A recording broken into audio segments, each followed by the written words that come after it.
Next మనం భద్రాద్రి వెళ్దాం. భద్రాద్రిలో మా ప్రతినిధి నవీన్ అందుబాటులో ఉన్నారు. నవీన్, భద్రాద్రి కొత్తగూడెం జిల్లాలో రాజకీయ గ్రూపులు ఎక్కువగా పెరుగుతూ ఉన్నాయి. తెలంగాణలో అధికారంలోకి రావాలనేది కాంగ్రెస్ అధిష్టానం పూర్తిగా ఎన్నో కసరత్తు చేస్తూ ఉంది. అయినా కానీ ఎవరి దారి వాళ్ళే అన్నట్లు ఇక్కడ పరిస్థితి కనిపిస్తూ ఉంది.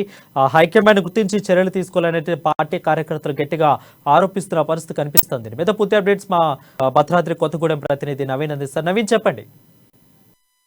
Thank you Varun.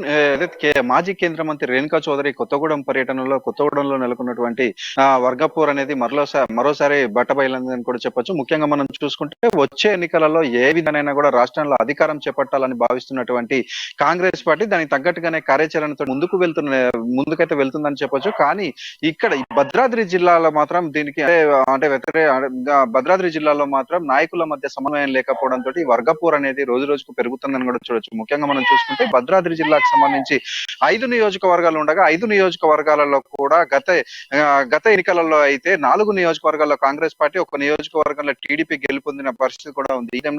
ఈ ఎన్నికలలో కూడా అంటే ఈ కాంగ్రెస్ పార్టీకి చూసుకుంటే మనం సాంప్రదాయ ఓటింగ్ కలిగినటువంటి కాంగ్రెస్ పార్టీ వచ్చే ఎన్నికలలో కూడా ఏ విధంగానైనా ఈ యొక్క 5 నియోజకవర్గాలలో కూడా గెలుపొందాలని అయితే కృతనిశ్చయం ఉన్నట్లుగా కూడా చూసుకోవచ్చు. కానీ ఈ యొక్క ప్రతి నియోజకవర్గంలో కూడా ఈ వర్గపూర్వతో అయితే కాంగ్రెస్ పార్టీ సతమతం ఉన్నట్టుగా అవుతామవుతున్న చూడొచ్చు. ముఖ్యంగా మనం చూసుకుంటే ఏదైతే కొత్తగూడెం భద్రాద్రి జిల్లా ముఖ్య పట్టణమైనటువంటి కొత్తగూడెం నియోజకవర్గంలో చూసుకుంటే కొత్తగూడెంలో ఇప్పటికే 4 కాంగ్రెస్ పార్టీ కార్యాలయాలతోటి కాంగ్రెస్ పార్టీ క్యాంపు కార్యాలయాలు అయితే నిర్మించుకున్నట్టుగా మనం చూసుకోవచ్చు. దీంట్లో మనం చూసుకుంటే బస్ స్టాండ్ సెంటర్ వద్ద ఒక కాంగ్రెస్ పార్టీ కార్యాలయం, అదేవిధంగా ఆధ్వర్యంలో రైటర్ బస్తీలో ఒక కార్యాలయం, ఒక నాగా సీతారాముల ఆధ్వర్యంలో విద్యానగర్ కాలనీలో ఒక కార్యాలయం, అదేవిధంగా నూతనంగా ఏదైతే కొత్తగూడెం పార్టీ కాంగ్రెస్ పార్టీలో చేరినటువంటి పొంగులేటి శ్రీనివాస్ రెడ్డి ఈసారి ఎన్నికల్లో కొత్తగూడెం నుంచి పోటీ చేస్తామని భావిస్తున్నటువంటి పొంగులేటి శ్రీనివాస్ రెడ్డి ఒక కార్యాలయాన్ని అయితే నిర్మించుకున్నట్లుగా కూడా చూడొచ్చు. ఈ 4 కార్యాలయాల్లో కూడా ఏ కార్యాలయానికి వెళ్తే ఎవరి కోపం వస్తుందో అని కార్యకర్తలు భయపడుతున్న పరిస్థితి కూడా నెలకొందని కూడా మనం చూడొచ్చు. అయితే ఈ విధంగా 4 గ్రూపులుగా కూడా చీలిపోవడంతో కాంగ్రెస్ పార్టీ బలంగా ఉన్నటువంటి కాంగ్రెస్ పార్టీ 4 గ్రూపులుగా విడిపోవడంతో కార్యకర్తలు అయితే అయోమైన మన పరిస్థితి కూడా నెలకొన్నట్టుగా మనం చూడొచ్చు. అదేవిధంగా ఇప్పుడు మనం చూసుకుంటే ఇళ్లపాక, భద్రాచలం, అశ్వారావుపేట నియోజకవర్గాలలో కూడా ఈ విధమైనటువంటి గ్రూప్ రాజకీయాలతోటి కాంగ్రెస్ పార్టీ బలహీన పడుతుందని కూడా కార్యకర్తలు ఆందోళన చెందడం పరిస్థితి ఉంది. ముఖ్యంగా మనం చూసుకుంటే ఏదైతే పోయిన ఎన్నికలలో సత్తా చాటినటువంటి కాంగ్రెస్ పార్టీ ఈ ఎన్నికలలో కూడా మరలా అధికార బీఆర్ఎస్ పార్టీని ఎదుర్కొని సత్తా చాటాలంటే మాత్రం వీటన్నిటిపై కూడా అధిష్టానం చర్యలు తీసుకొని ఈ నాయకులందరినీ కూడా ఒక తాటిపైకి తీసుకొస్తే మాత్రం వచ్చే ఎన్నికలలో ఎదురుండదని వీరందరూ కూడా భావిస్తున్నట్లుగా కూడా అదే విధంగా ఇప్పుడు మనం చూసుకుంటే ఏదైతే ప్రజా చైతన్య యాత్రలో ఏదైతే రేణుకా చౌదరి కొత్తగూడెంలో పర్యటించిన నేపథ్యంలో బట్టి వర్గానికి చెందిన అదేవిధంగా పొంగులేటి శ్రీనివాస్ రెడ్డి వర్గానికి చెందినటువంటి నాయకులు హాజరు, అదేవిధంగా పొంగులేటి శ్రీనివాస్ రెడ్డి గత కొన్ని రోజుల క్రితం క్యాంపు కార్యాలయం ఏర్పాటు చేయడం, ర్యాలీ చేపట్టి దాంట్లో ఇటు బట్టి విక్రమార్క, రేణుకా చౌదరి వర్గం అటెండ్ కాకపోవడం, ఇలా ఎవరు కార్యక్రమం చేపట్టినా మిగతా వర్గాలు అటెండ్ కాకపోవడంతో అక్కడ కాంగ్రెస్ పార్టీ అయితే ఒకంత తక్కువ ఏ విధంగా నలుగురు కలిసి ఉంటే ఈ యొక్క 5 నియోజకవర్గాల్లో ఎదురు ఉండనటువంటి కాంగ్రెస్ పార్టీ 5 నియోజకవర్గాల వర్గపోరుతో సతమవుతుందని చెబుతున్నారు. అయితే ఇప్పుడు కార్యకర్తలు భావించే వీరందరినీ కూడా అధిష్టానం తాటిపై వచ్చే ఎన్నికలలో అయితే ఘన విజయం సాధించడం అందరూ కూడా ఉంది వారు. అయితే ఎక్కువగా చూసుకున్నైతే 4 నియోజకవర్గాలు ఉన్న 5 నియోజకవర్గాల్లో కూడా 4 కాంగ్రెస్ సాధించింది. సో ఇప్పుడు చూసుకున్నట్లయితే 4 నియోజకవర్గాల్లో అంత బలంగా ఉండాల్సిన నాయకులు వాళ్ళు వర్గ విభేదాల్లో ఉంటున్నారు అంటే ఒక రకంగా పక్కనున్న ప్రతిపక్షాల నుంచి లేదా అధికార పక్షం నుంచి కొంతమేర పిలుపులు అందుతూనే నేతలకు అనుకోవచ్చా?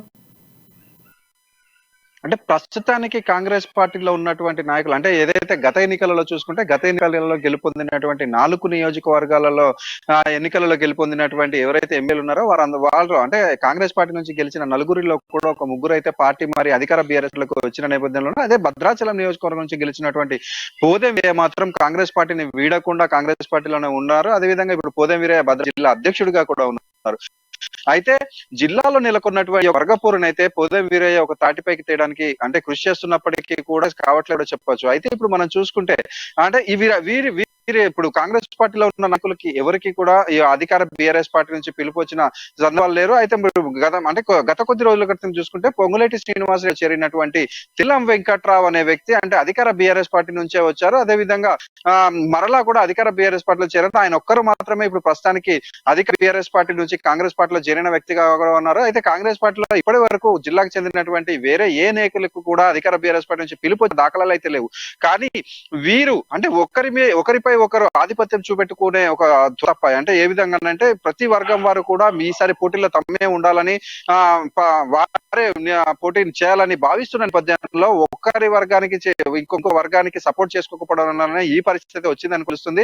ముఖ్యంగా మనం చూసుకుంటే ఏదైతే అధిష్టానం నిర్ణయించిన వ్యక్తికి అయితే వీరందరూ కూడా కలిసికట్టుగా ఒక సపోర్ట్ చేసినట్లయితే మాత్రం ఖచ్చితంగా వచ్చే ఎన్నికలలో కాంగ్రెస్ పార్టీ 5 నియోజకవర్గాల్లో కూడా గెలుస్తుందని చెప్పడంలో సందేహం అయితే లేదని కాంగ్రెస్ కార్యకర్తలు అయితే చెప్తున్నారు. ఇప్పటికైనా అధిష్టానం ఈ అంటే ఏదైతే ఈ వర్గపోరు ఉందో వీటిపై దృష్టి సారించి కార్యకర్తలకు అంటే వీరందరినీ నాయకుల్ని ఒక దారిపై నడిపించి కార్యకర్తలకు చూపించినట్లయితే అందరూ కూడా కష్టపడి పనిచేసి వచ్చే ఎన్నికల్లో ఈ యొక్క కాంగ్రెస్ పార్టీని గెలిపించుకుంటారమైతే వీరందరూ చెప్తున్న పరిస్థితి ఉంది వరుణ్.